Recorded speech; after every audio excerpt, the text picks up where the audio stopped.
The Zinter Dominion, a sprawling empire that ruled with an iron fist, extended its control over countless star systems. Its dominance was maintained through fear, and the most feared of its practices was the enslavement of political prisoners. These individuals, often accused of fabricated crimes, were not just punished but made examples of, handed over as slaves to the inhabitants of newly conquered or allied worlds. It was a brutal message: defy the Zinter, and you lose everything. Among those caught in the Dominion's ruthless grasp was Lyra, a young alien girl from a species renowned for their psychic abilities. Her family, once respected, had been accused of treason, a charge designed to silence their dissent against the Zinter's oppressive rule. Captain Marcus Reynolds was known across the human colonies as a war hero. He had led his people through battles that seemed impossible to win, earning respect not just for his military prowess but for his unwavering moral compass. Despite his celebrated status, Marcus chose to live on a remote human colony, far from the politics and power struggles of more populated worlds. Here, life was simpler, more peaceful, a stark contrast to the brutal regime of the Zinter that governed the galaxy with fear and repression. When word reached Marcus that he was to receive a slave, he was repulsed. The very idea clashed with everything he stood for. Yet the command was clear: Lyra was to be delivered to him as a punishment for her family's supposed crimes. She arrived under heavy guard, a stark reminder of the power the Zinter held over both their own subjects and their allies. As she was brought before him, Marcus couldn't help but feel a deep conflict within. He detested the Zinter's methods, their use of fear to control, but now, he was part of it, whether he liked it or not. Lyra stood before him, her demeanor cold and distant. The weight of her situation was evident in her eyes, an overwhelming sense of mistrust and pain. She had been torn from her family, accused of crimes she hadn't committed, and now, she was handed over to a human as if she were nothing more than property. For Marcus, this was not just another assignment or duty. He saw the injustice of it all and felt compelled to act with compassion, despite the obvious mistrust in her gaze. From the moment she arrived, Marcus was determined not to treat Lyra as the Zinter intended. He approached her with respect, attempting to communicate, to break through the icy wall she had built around herself. But every attempt was met with guarded responses. Lyra had no reason to trust him, or any human, for that matter. Her family had been destroyed by false accusations, and now she was at the mercy of someone she had been taught to see as an enemy. Marcus could sense the depth of her pain and the burden of mistrust she carried. He didn't push her, knowing that any attempt to force her into conversation would only deepen the chasm between them. Instead, he made a quiet decision: Lyra would have freedom within his home. He would not enforce the Zinter's harsh rules. She was not his property, and he would not treat her as such. Days passed, and though they shared the same space, the distance between them remained vast.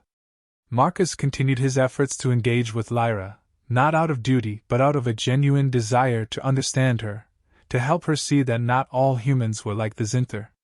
He offered her the chance to partake in decisions, small at first: what to eat, how to spend her time. These gestures, though seemingly insignificant, were his way of showing her that she had a choice, that she had some control over her life, even in this dire situation. Lyra, however, remained cold, her responses clipped and her demeanor unchanging. She couldn't afford to let her guard down, not after everything she had been through. Trust was a luxury she couldn't afford. Yet there was something different about Marcus, something she hadn't expected. He didn't command or demand. He simply offered, and in his eyes she saw a sincerity that was hard to dismiss. For Marcus, every interaction with Lyra was a step forward, even if it was small. He could see the wall she had built, and though he knew it would take time, he was willing to be patient. He didn't just want to free her from the chains the Zinter had placed on her physically. He wanted to help her break free from the emotional and psychological chains as well. This was no ordinary situation. For Marcus, it was a test of his beliefs, his morals, and his humanity. And for Lyra, it was the beginning of a journey, one that would challenge everything she thought she knew about humans and, perhaps, about herself. The road ahead was uncertain, But one thing was clear: this was not the story the Zinther had intended to write. Lyra's new life with Marcus was a stark contrast to the existence she had known under the Zinther's rule. The environment was different, less harsh, more peaceful, but it was still foreign and unsettling. She struggled to adjust, the emotional scars from her past weighing heavily on her every action. She maintained a careful distance, always aware of the divide between them. Marcus, however, remained patient and understanding. He never pressured her, instead offering her small opportunities to engage, to make decisions, things she had been denied for so long. He treated her as an equal, not as a captive or a burden, but as someone with her own will and autonomy. This was something Lyra wasn't accustomed to, and though she appreciated it, she found it difficult to let her guard down. As time passed, Marcus began to learn more about Lyra's past. Through cautious conversations, he pieced together the truth about her family, and the lies that had led to their downfall. They weren't traitors. They were simply voices of reason and dissent in a regime that tolerated neither. The Zinther had fabricated charges against them to silence their opposition, making an example of them to deter others from speaking out. This realization stirred something in Marcus, a deep sense of injustice that resonated with his own experiences as a soldier. He had fought against oppression and tyranny before, but seeing it up close, through Lyra's story, made it all the more personal. Their discussions about the Zinther's regime became more frequent, each one revealing more about the horrors Lyra had endured and the strength she had shown in surviving. Marcus listened intently, offering his thoughts, but never overshadowing her voice. He wanted her to know that she was heard, that her pain and anger were valid. In these moments, Lyra began to see Marcus in a new light. He wasn't just another human. He was different, compassionate, empathetic, and genuinely interested in understanding her, not just as a member of an oppressed species, but as an individual. Slowly, the first signs of trust began to emerge. It wasn't something Lyra could easily acknowledge, even to herself, but it was there. She found herself speaking more freely, sharing more of her thoughts and feelings. The distance she had kept so carefully started to shrink, and she began to consider the possibility that Marcus might be someone she could rely on, perhaps even trust. As their conversations deepened, so did their bond. There were moments where they both allowed their vulnerabilities to show, moments that were raw and unguarded. Lyra spoke of her fears, the nightmares that haunted her, and the uncertainty of her future. Marcus, in turn, shared his own struggles, the battles he had fought, both on the battlefield and within himself. He spoke of the comrades he had lost, the decisions that weighed heavily on his conscience, and the loneliness that had settled in since the war had ended. These shared confessions, though painful, were also cathartic. They found solace in each other's words, recognizing that they were both survivors of different kinds of wars, each with their own scars. For Lyra, it was the first time she felt truly understood, and for Marcus, it was a reminder that even in the darkest of circumstances, there was still hope for connection and healing. The bond between them grew stronger, though it remained unspoken. It was in the small gestures, a reassuring glance, a shared silence, a fleeting touch, that the depth of their connection became evident. Neither of them dared to define it, but it was clear that something significant was forming. The mistrust that once defined their relationship was fading, replaced by a tentative trust and a growing sense of respect and care. This was the beginning of something neither of them had expected, a relationship built not on obligation or circumstance, but on mutual understanding and the shared experience of pain and resilience. Unbeknownst to Marcus and Lyra, their growing bond did not go unnoticed. The Zinther Dominion, ever vigilant in maintaining their iron grip on power, had been monitoring them closely from the moment Lyra was sent to Marcus. The idea that a human and a member of a species like Lyra's could form a relationship based on mutual respect, rather than fear or domination, was something the Zinther could not tolerate.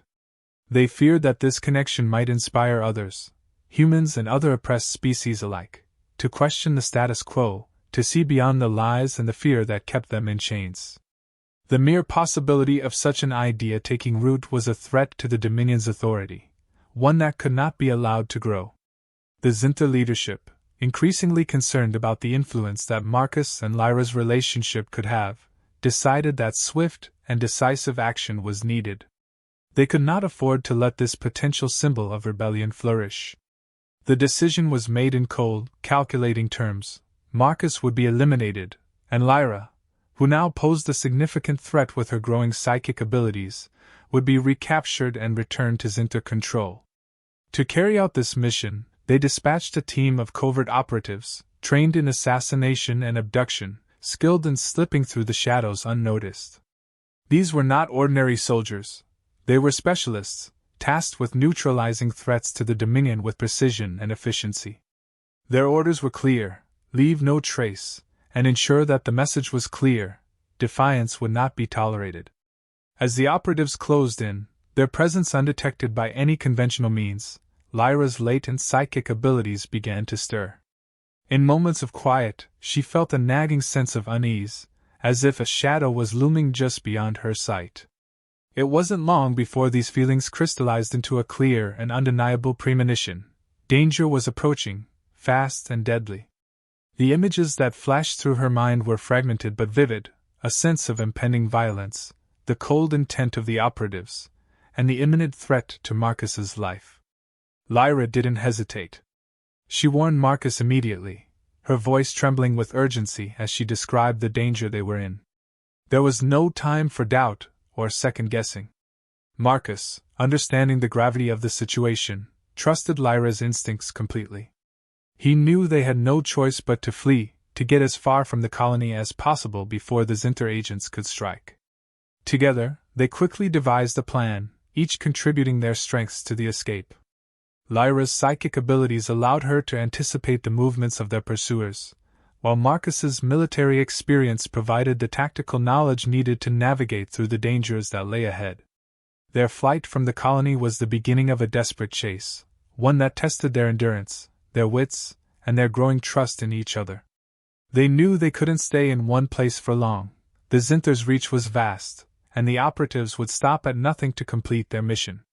As they moved from one hiding place to another, always one step ahead of their pursuers, Marcus and Lyra's bond only deepened. They were no longer just a human and an alien caught in an unfortunate situation. They had become partners, relying on each other to survive in a galaxy that had turned against them. Each narrow escape, each close call, was a reminder of the stakes they faced. The Zinter's agents were relentless, driven by the fear that Marcus and Lyra's defiance could spark something much larger than themselves, a movement that could challenge the very foundations of the Dominion's power. But Marcus and Lyra, fueled by the same determination that had brought them together, refused to back down.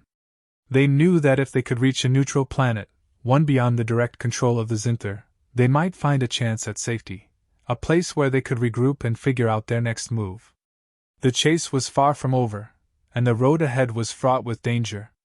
But as they continued their flight, it became increasingly clear that this was not just a fight for their survival. It was a battle for something much greater, for freedom, for justice, and for the right to define their own destiny, free from the chains of fear and oppression. In the face of overwhelming odds, Marcus and Lyra found strength in each other, a strength that would carry them through whatever trials lay ahead. The chase began with a burst of adrenaline, Marcus and Lyra moving swiftly through the dark corridors of the colony, knowing the Zinter agents were only minutes behind them. They had no time to hesitate. The oppressive presence of their pursuers was a constant pressure, driving them from one hiding place to the next. Every step was calculated, every decision a matter of life and death. They moved from planet to planet, using Marcus's military knowledge and Lyra's psychic abilities to stay ahead. The agents were relentless, tracking them across different worlds, each escape more harrowing than the last. On more than one occasion, they barely evaded capture, relying on quick thinking and a bit of luck to slip through the Zinter's grasp. The tension was palpable, each close call a reminder of the dire consequences if they were caught. Finally, after what felt like an eternity of running, they found a brief respite on a neutral planet. This world, known for its staunch non-alignment and galactic conflicts, offered them a temporary sanctuary. It was a place unlike any other they had encountered, lush, vibrant, and untouched by the scars of war. The air was fresh, the skies a deep, calming blue, a stark contrast to the harsh, controlled environments of the Zinter-controlled worlds and the stark, utilitarian nature of the human colony Marcus once called home. Here they could breathe, if only for a moment, and gather their strength for what lay ahead. As they settled into this temporary refuge, something shifted between Marcus and Lyra. The constant danger they had faced together had forged a connection that went beyond mere survival. In the quiet moments away from the threat of pursuit, their relationship deepened. What had started as mutual respect and understanding now blossomed into something more profound, a bond that neither had expected. They shared more than just their fears and pain. They shared hopes, dreams, and a growing affection that neither could ignore. Lyra, her psychic abilities continuing to develop, found herself opening up to Marcus in ways she never had before, revealing parts of herself she had kept hidden, even from her own family. Marcus, too, felt the change. He saw Lyra not just as someone he was protecting, but as someone he cared for deeply. Her strength, her resilience, and the quiet moments of vulnerability she shared with him all made him realize that his feelings for her had grown into something far more significant. This was no longer just about defying the Zinter or escaping their clutches. It was about the connection they had forged in the face of overwhelming odds. Each conversation, each shared look, solidified their bond, setting the stage for whatever challenges awaited them next. Their relationship had become a symbol of what they were fighting for, not just freedom from oppression, but the right to live, to love, and to build a future together, no matter what the galaxy might throw at them. The Zinter agents, relentless in their pursuit, finally caught up with Marcus and Lyra. The confrontation was inevitable. Despite their best efforts to remain hidden, the relentless march of the Zinter's forces could not be outrun forever. In a desperate struggle, Marcus fought valiantly to protect Lyra, but the odds were too great. He was captured, his fate seemingly sealed as the Zinter agents coldly sentenced him to execution. Lyra, restrained and helpless, was prepared for transport back to the oppressive Zinter territory where a far worse fate awaited her. The situation was dire, and for a moment, it seemed that all hope was lost. But it was in this moment of intense emotional distress that Lyra's true potential was unleashed. The fear, the anger, the desperation, all of it coalesced into a surge of psychic energy more powerful than anything she had ever felt before. The restraints that held her shattered as her powers awakened fully, driven by her need to protect Marcus and to fight back against the cruelty of the Zinter. What began as a defensive reaction quickly escalated into something far more formidable, a raw, unfiltered connection with the consciousness of every being within the Zinter dominion. Lyra reached into the minds of her captors, not with the intent to harm, but to make them understand the suffering they had caused. Through her, they felt the pain, the loss, the despair of every life they had crushed under their rule. The collective weight of this suffering was unbearable, and it rippled through the Zinter ranks like a shockwave. The psychic connection destabilized the very fabric of the Zinter's control, their rigid order crumbling under the overwhelming force of empathy that Lyra unleashed upon them. The agents, who moments before were poised to execute Marcus, were overwhelmed, dropping their weapons as the agony of their victims flooded their minds. The chaos spread quickly. Across the galaxy, members of the oppressed species, once paralyzed by fear, began to rise up against their Zinter oppressors. The iron grip of the Dominion loosened as rebellion sparked in countless star systems, fueled by the sudden and inexplicable weakening of the Zinter's power. Marcus, saved in the midst of this psychic revolt, could only watch in awe as Lyra's powers turned the tide, transforming what seemed like inevitable defeat into a moment of triumph. With the Zinter dominion in disarray, Marcus and Lyra finally found the peace they had been searching for. They returned to the neutral planet that had once been their refuge, now a place where they could build a future together. The trials they had faced had brought them closer than either could have imagined, their bond forged in the fires of adversity, and strengthened by their shared victory. It was here, away from the shadows of the past, that they decided to take the next step in their journey together. Their marriage was more than a union of two beings. It was a symbol of hope, of the power of love and empathy to overcome even the darkest of forces. The story of Marcus and Lyra spread across the galaxy, inspiring others to resist oppression and to seek unity in the face of tyranny. Their love became a beacon, showing that even in the vast, unforgiving expanse of the galaxy, there was a place for compassion, for understanding, and for the belief that no matter how powerful the forces of evil may seem, they can be overcome. The future was uncertain, but with Marcus and Lyra leading the way, there was hope that the galaxy could be a place where peace and justice prevailed.